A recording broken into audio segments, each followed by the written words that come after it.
Welcome to the History Makers, the show that brings to you the biggest entertainment and lifestyle artists, musicians, anyone else in the industry. Today, I'm privileged to hang around one of the most beautiful women in the music industry, the one who is giving you the biggest hits currently, and Vivian.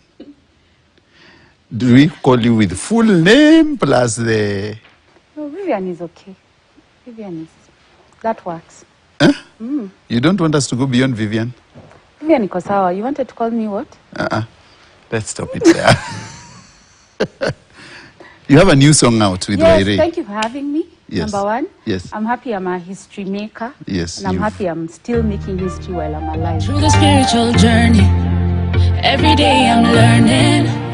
The song is a song of to give people hope and just to encourage myself and to encourage other people. Because, well, I think we live life in seasons, and I think we don't acknowledge that. Tunatakanga life iko kama expressway. Yes. But haiwezi. Sometimes you go up some mountains, you know, uvuke mto and all these things. And I know particularly, according to what I observe, I think the world is in pain, so to speak, because there's a lot of loss, there's a lot of economic uproar. Trusting Jaja, he knows. Ukumbuke you're a child of a king. Kila kitu itakuwa sawa, my queen. Go with the rhythm and flow. Why did you decide this song fits Waire more than any other artist? You've collaborated with my good friend Jose Chameleon. Yeah. Now you've decided to come to Waire. Right. Yes. Why that disparity of the change? Yes. Well, Waire is also a dancehall artist. Yeah. And father, he's also a father in the entertainment industry. He served in this space for so long. 20 years. 20 years. Yeah. So obviously, he's very well informed. And I feel like sometimes it's easy to undermine the role of fathers even in the space of entertainment. So I felt like him coming in to affirm that message of, you know, things are going to be okay, things are going to work out and all these things. He was a perfect fit. Plus I like dancehall. It's a vibe. You? Yes. Unaona yule anaimba dancehall vizuri? Me, I thought. So most of my big songs, even if you look at Chameleon's vibe, you know, it's really dancehall. Uganda, yes. It's dancehall. It's dancehall right? throughout. Yes. Red Sun, dancehall. Yeah. Even the feature that I did on Otile's song, he was still going for a dancehall vibe. So tuko huko. What inspired you to write this song? I think by the time I was coming up with the song, I needed to get unstuck. Yeah? There are areas I felt as a person, especially I was stuck. And you know, when you're stuck as a person, you're definitely stuck as an artist. So I recently went through a separation. So when I went through the separation, I realized a lot of my identity had become tied to that union, right? And, you know, no one gets married to get separated. And I think people don't get that. People usually think, kwani ulifanya? I mean, Kenyans, we need to read books. Anyway, moving on. So I needed to sing also to myself, right? That, I don't know how to put it. Like, I was always the person doing it. So I needed to remind myself. It's like if you stayed 5 years without showering. You'll stink. And you'll forget that people shower. You think it's a luxury, you know? So that's the same thing. Like, it's something I needed to remind myself that I can still do this thing and I can do it in my own way and I can do it alone. The right people will come in and support, but I don't need to force anyone to walk with me. So it's basically a new journey you're undertaking. Absolutely. A solo journey again. Yes. But also now a mature lady. Yes. You've grown in that relationship. How long were you married? I guess 5 years. Was it difficult to make that decision for you? Of course it was, because as I said, no one gets married to get separated. So you see, even how you're thinking about your life, your future, it is tied into this union. But right now the thoughts have to change from this union to now, what is my plan as a person and as an individual, and especially as a woman, you know, because I think generally our culture is can be tough on women, and I think it's very paternal. Yeah, and that makes women scared. So what brought you to this decision that you decided to get out? What happened to you that you said, Mimi, Vivian, I'm out? If I look at it now, I think the relationship ran its course, and mostly because of the foundation of the relationship. According to me, it was not, I don't know which words to use, but it was not holy. And I will say holy because I had a public proposal. Yes. And in retrospect, I feel like public proposals are a dangerous aisle, because then it then give you the chance to say, I think we need to take it slow. Yeah, or I think we need to, you know. But there's a Swahili I was with today, and she said, sijui maji ukiavulia nguo. Maji ukiafua utayaogea. Ukiavulia nguo utayaogea. Utayaogea. Yes. Yes. So hiyo saa nilishavulia nguo, nikaoga, nikajipanguza, sasa hivi nimevaa nguo.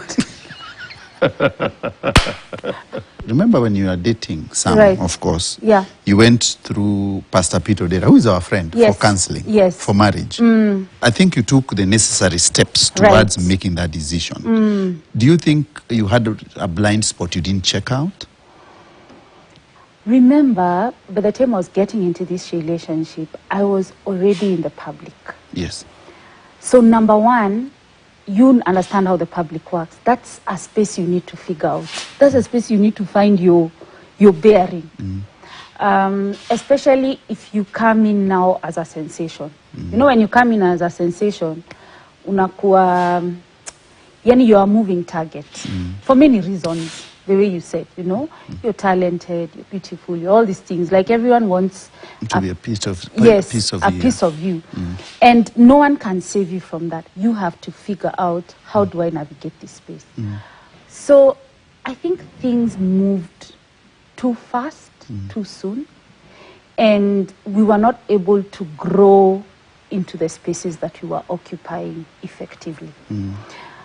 What I now know about marriage is we all need to be teachable as we are walking through that space, because it's I feel it's a divine union, and I feel like it's important to really understand who you are. Were our purposes aligned?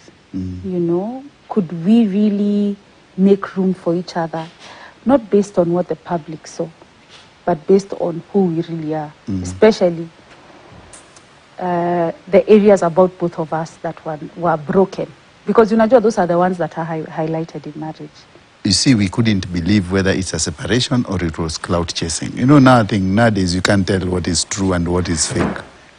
So when did you decide? Because you've done clout chasing before. Firstly, Mimi, Sahi, I don't even live in Nairobi County. So that disqualifies me from being a skilled clout chaser.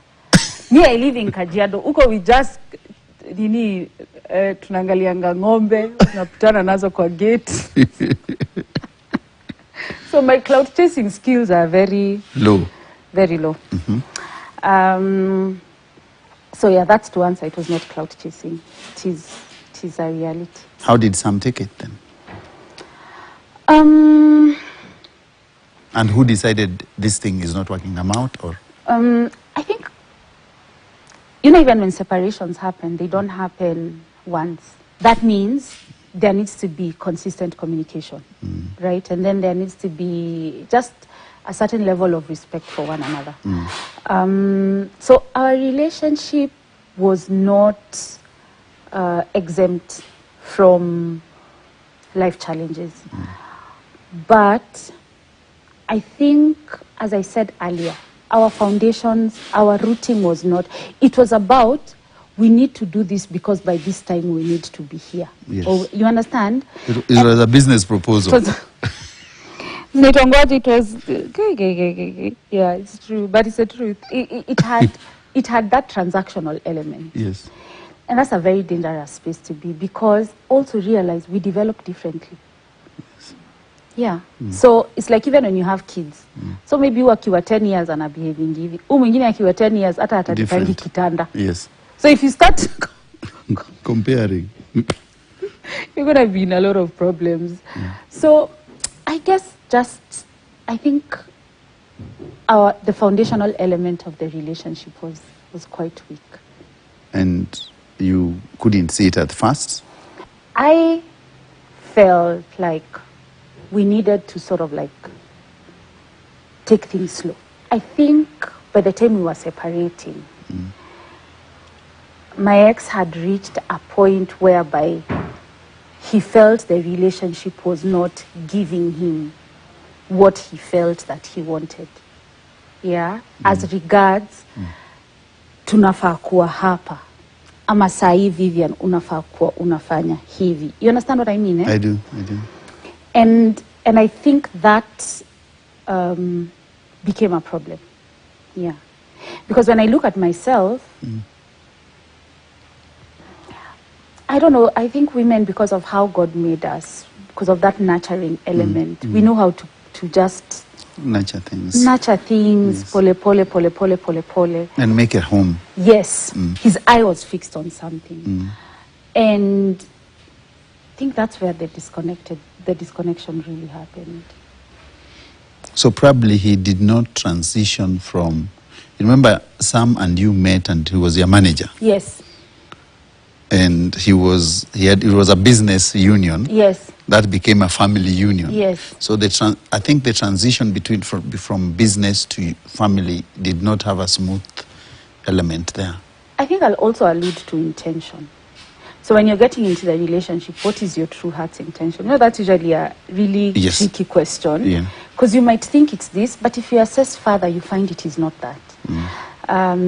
Of course, we have a culture whereby we get into relationship to hide our personal madogodanios. But another human being cannot fix your issues. Issues. You have to fix them yourself.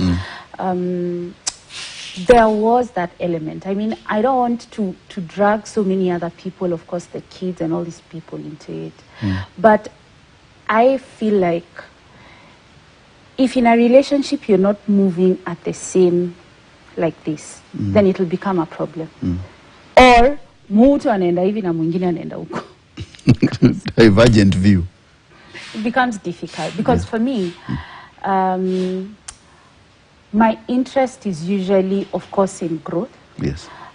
Even during the process of separation, I was already enrolled in school. So he knew I was going to school because I like growth. I like continuity. I like just development. Yeah. And my biggest struggle in entertainment has always been getting sucked into the hype of entertainment, you know, and none of us are exempt from that because that's the environment. Yes. So one of the things I really wanted to do was to create not only Vivian, who is this talented musician, but also Vivian, who is a voice of reason, Vivian, who is developing spiritually, psychologically. Yani, those were my interests. But I don't know. I think the family, fixing the image of the family became a priority. And I think that's a dangerous You mean you had a blended family? We had a blended family. So he had an ex and kids. Yes. And you have your kid. Yes. So now these issues still spring up in this union a lot. And if you do not, because I think the easiest thing with blended families is you have to make a decision that Yes. you're with this person and the noise from outside is not bothering you at all. So that's a disconnect which many families suffer from. Yeah, and even discussing prior, before you bring the kids into the picture. Yes. Because remember, these kids also have their other parents. Yes. You know? Yes. And you are not supposed to, you know, remove a child from the parent, especially if the parent wants to be a part of this child. Yes. So there are dynamics as regards social intelligence and emotional intelligence and the well-being of the children, because you might want this for the child, but what you want, is it what is best for that child? Those are two different things. Yes. Yeah. So I feel like there were so many moving parts of this relationship. Remember, there is Vivian, the person, there is Vivian, the mother, there is Vivian, the musician. Yes. Then there is him, there is his child, there is his upbringing, there is his family, there is my family, Yeah. there is the business, Yeah. there is building. Look at all these things. There is a spiritual development, you know, there is personal purpose. So if all these things are not handled from a very mature perspective with proper mentors and proper guides, then they will crumble. And I will say both of us contributed to that crumbling. The alignment was not there. Yes, it was difficult because there are so many things. The moving parts were too many. You are not aligned in one vision, and you're still chasing other things. You try to see whether you think you're on top of things, Yes. but it is not true. No, you're not, Yeah. because you're dealing with a human being who has their own complexities, and there are things they need to figure out themselves. See your socket, ati unaweza fanya hivi. Takupiga shock. Yeah, so there are complexities there. But all is good. You're there. All is good. I am here. And, you know, it's an opportunity to tell my story, to do my music in a way that edifies. Also because I am sure that my story is not unique. It's just that now Yes. being in the public, of course, it comes out Magnifies like, it. Yeah, in fact, when I was walking in, a gentleman told me, Vivian, I liked your story. You're speaking for so many of us. One of the things that even inspired me to talk was people are feeling trapped in relationships and feeling like your relationship is more important than life. I don't know, hiyo kitu iliandikwa kwa kitabu gani? It's a very dangerous narrative. Because probably the people are trapped because they don't have money. Number one. Two, you do not know how to start over again. People fear starting all over again. The biggest goal movie is you moving out and starting all over again. Yeah. Many people fear starting all over again. Other people fear, where do I take these kids? People are dying, and now it's physical, you know, because for someone to consume poison or get thrown off a balcony, I mean, what other sign are we looking for? How did your parents take it, and his parents? Because you guys were very close. I think the parents just decided to focus on just helping each of us rebuild. I think that was just the verdict. You know, because you see, anywhere where there are kids involved, it's about creating an environment where the kids can, you know, still thrive and still, you know. So you moved out and went to your place. Yeah. And you said, it's okay, it's over. Let me focus on my music. Yeah. But initially it was, I mean, it's been hard. But then realizing that it has always been my life. I think what makes, you see those reasons you're giving, granted they are, but people are also afraid of starting again because they don't know how to be alone. Yes. They don't know. They've been together for too long. For too long. So we are living in toxic patterns. Okay. But now the danger is, me, the danger that I'm seeing that is happening now, I'm not advocating for people to divorce or separate, but I'm saying, if you are choosing between your life and a separation, we need to inculcate a culture that teaches women that your life is important, that your title as a married woman, as a what, it's not bad. But your life, imagine your life is very important. It is. Because people seem to have forgotten. So many women, you hand over your life to someone. Because they're chasing wealth as well. Remember that, you see this kuoga na kurudi soko?